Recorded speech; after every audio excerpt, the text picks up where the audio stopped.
Hello everybody, and welcome to my channel. This is going to be my 2023 wrap-up. In this video, I'm not going to do anything very fancy. I'm just going to give you a wrap-up of my year, some stats, hello cat, some stats on the books I read this year, and just talk about my favorite books a little bit. And then that will be all with my cat. Clearly she loves me. She loves it when I pick her up. So much. Hello? There we go. Please ignore her tail. Anyway, so let's just jump right in to the stats. Hello, girl.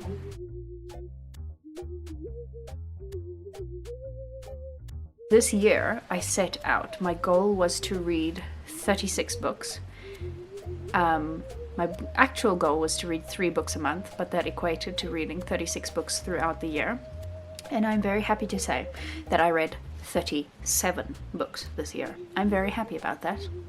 Not all of them were great. Some of them were big misses, but some of them were big hits. And I DNF'd 3 books this year. I use the app, the Storygraph, to track my reading. I don't use Goodreads anymore. But the Storygraph has these really cool things that they give you. They give you all of these stats about your reading. I should probably show you while I'm scrolling through them. They give you all of these really cool stats about your reading and all that. So I'm going to read you these stats of mine. So as we already know, I read 37 books. The reading moods. My biggest mood by far of all of the books I read was reflective, and then emotional, and then informative, then dark, and then mysterious. Those are my 5 biggest moods.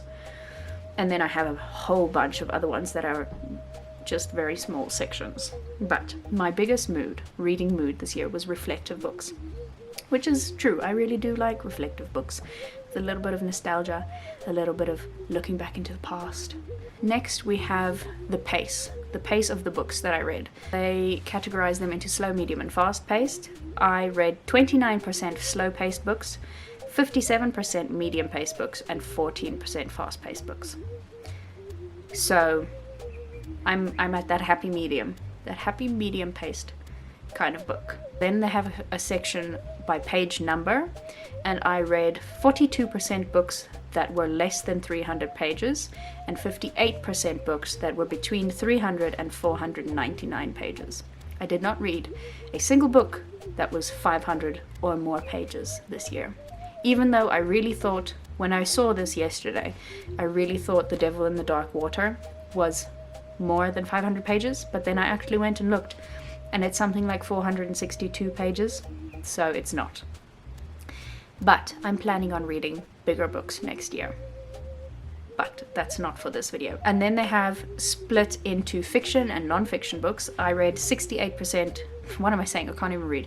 64% fiction and 36% non-fiction, which is good. And I don't know if they include the books that I DNF'd in this, because I DNF'd 3 non-fiction books. Anyway, then they have genres. My biggest genre this year, with 8 books in this category, is contemporary fiction. Then, tied for second place is classics and LGBTQ+ books. And then tied for third place is thriller, romance, literary fiction, and historical fiction. I'm not going to read any more than that because there are a bunch of genres, but those are my top 3 biggest ones, even though there's actually 7 genres here, but it's fine. Then they have a section for format. Which format did I read them in? I read 3% digital, 19% audiobooks, and 78% print books. This is a little bit skewed because the last book I read was technically an ebook, but it was actually a PDF version of the book that I read on my phone. So technically it was digital, but they don't have an option for an ebook on the app out of all of the editions of the book. So I had to choose the print version. And then they have a section for most read authors of the year. And my most read author this year was Virginia Woolf. I read 2 of her books this year.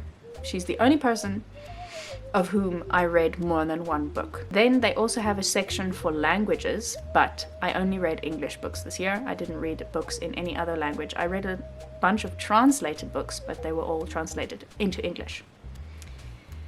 And then my average star rating that I gave the books that I read this year is 3.98 stars, which I'm pretty happy with. I'm pretty happy with an average 4-star rating. Those are all of my book stats. Now we can jump into my favorite books of the year.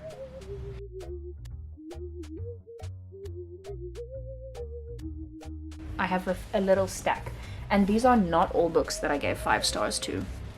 In fact, of these 4 books, I gave 3 of them 5 stars. Actually, there's only one book on this favorite books of the year list that I didn't give 5 stars. I think. Did I give Sweet Butter 5 stars? I think I did. Anyway, so I have 6 favorite books for the year. The first one being Sweet Butter by Stephanie Danler. I thoroughly love this book. I recommend this book to everyone. I want everybody to go and read this book. It's not necessarily for everyone. Not everybody would enjoy this book, but I think it's so well written, and it's such a different and interesting type of story that I just want as many people as possible to read this book because I love it so much. Maybe go and read content warnings before you read this book, but there was not anything that I really thought was, really bad, but there is like substance abuse and emotional abuse, kind of gaslighting a little bit. So if you don't want to read about that, maybe skip this book, but check the content warnings before you read it to see if it would be something that you could read. Then, my favorite classic of the year, and I think possibly my new favorite classic author of all time, is Vile Bodies by Evelyn Waugh. This book, guys, if you want to get into reading classics, but you don't know where to start, this is where you start. I haven't read any of his other works, but a friend of mine was reading one of his books when the going was good while we were on vacation.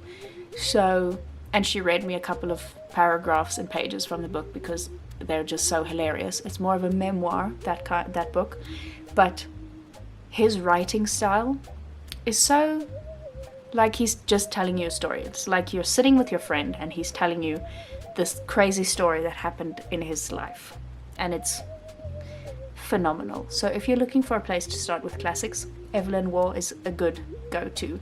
This book is about a bunch of really young and affluent, I wanted to say kids, but they're not kids, but young adults in the 1920s in London, and their goings on and the paparazzi that follow them around and the gossip and all of the things that they do that they shouldn't be doing and all of their secrets and things. And it's really funny, and I can't wait to read more of his books in the future. Then, my next favorite book of the year, and this might be my favorite, number 1 favorite book of the year, is I, Mona Lisa by Natasha Solomons. I've spoken about this book so much on my channel throughout the year, but this is a fictional biography, a fictional biography of the painting Mona Lisa from the perspective of the painting. So you go through the Mona Lisa's creation from her perspective and through her life existence from creation to when Leonardo da Vinci died, to where she ended up next, and to ending up in the Louvre. And I'm not making it sound that great, but it is such a good story, such a creative way of telling a story, and such an interesting thing to choose to tell a story about. Like, who would have thought of telling the story of a painting from the perspective of the painting? Not many people, but Natasha Solomons, she's one of those people who did, and it's fantastic. Then the next book on my favorites list is The Method by Julie Zeh. I'm going to say this about every book, but I loved this book. This book reminded me so much of 1984 in the sense that it's also about a totalitarian future society. In this case, it's not the entire world, it's only based in Germany, because this is originally a German book. I read the translated version, and it's really weird and wacky and so good, and I just want more people to read this book. I absolutely loved it, and it is so good. And if you liked 1984, and even if you liked Vox, I also read Vox this year, which reminded me of 1984 as well a little bit. If you like those kind of totalitarian society books, please read this book, because I'm sure that you would like it as well. Go read this book. Go read this book. If you can read it in German, read it in German, because I feel like the original versions of books are always great. But if you don't speak German, read the English version. And it's so good. I have so many sticky tabs in this book. You can't really see them, but I have so many. Then, the next two books that are on my favorites list are audiobooks that I listened to this year. I got into audiobook listening this year. Before this year, I have not really listened to audiobooks. I think I listened to Pride and Prejudice, was the first ever audiobook I listened to. But this year I really got into audiobooking, and I enjoyed it. I did enjoy it. I don't know if I will become a massive audiobook reader, or audiobook listener, but I did enjoy the audiobooks that I listened to, most of them at least. So, the first audiobook that I want to talk to you about, and I will put a picture of the cover of the book on the screen here, but the first book I want to talk to you about is 77 Days of February. And it's not, I can't say by this author, because it's not only one author. It is published by the Reporters magazine, or it was compiled by the Reporters magazine, and it is a bunch of accounts from Ukrainians of their experience in the Ukrainian-Russian war, from the first days that Russia invaded Ukraine until 77 days later, which is why they call it 77 Days of February, because the war started sometime in February, and then it continued on, and it is still continuing. I can't believe it has been going for so long. It's actually ridiculous now that I think about it. These are the reporters' own accounts of their experiences, and accounts that other people have told them, that they have spoken to about those people's experiences in the war, and what they've had to do to survive, and how they moved around to try to escape being captured and being attacked and being killed. And it's just fantastic insight into what it is like to live in a place where a war is happening, and it is so heartbreaking to read these people's accounts. There is even a story about a young boy in this book, and how he started helping other people in the war, and just I want everybody to read this book. Unfortunately, it's not available in print. It's only available on the Everand app. It is an Everand original, or a Scribd original actually, but they have now changed to Everand. It is only available on their platform, I think. You might be able to get the audiobook elsewhere, but it's available on their platform as an audiobook and as an ebook, so you can read it or you can listen to it. I recommend listening to it. I listened to it as an audiobook, and I really enjoyed the narrator and the stories. And I don't want to say I enjoyed the stories, but they were really insightful and really made me stop and think about things. This may come as no surprise to many people, but my last favorite book is The 7 Husbands of Evelyn Hugo. I know I'm basic. Everybody and their mother read this book and loved it and is singing its praises, but it frankly is just that good. It just is actually that good, and especially the audiobook. The audiobook was so good because there are multiple narrators. There's a narrator for the main character, there's a narrator who narrates Evelyn's voice, and there's narrator who narrates like the gossip section of the newspapers. And those three together, the gossip section newspaper narrator didn't speak very much because there's not that many sections on that.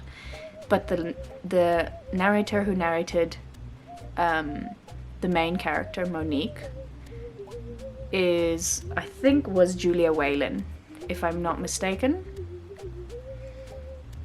And she's fantastic. I listened to another one of her audiobooks that she also wrote later in the year, and it was also fantastic. And then there was another woman who narrated Evelyn Hugo's parts, and those three women together narrating this book was so good, and I loved it. And the story is so good, and I want to buy a physical copy of this book so that I can read it again. Even though I kind of just want to listen to it as an audiobook for the rest of my life because I love the narration. No fancy thoughts about this book, just it's that good. Yes, the hype is worth it. If you haven't read it yet, please read it. It's fantastic.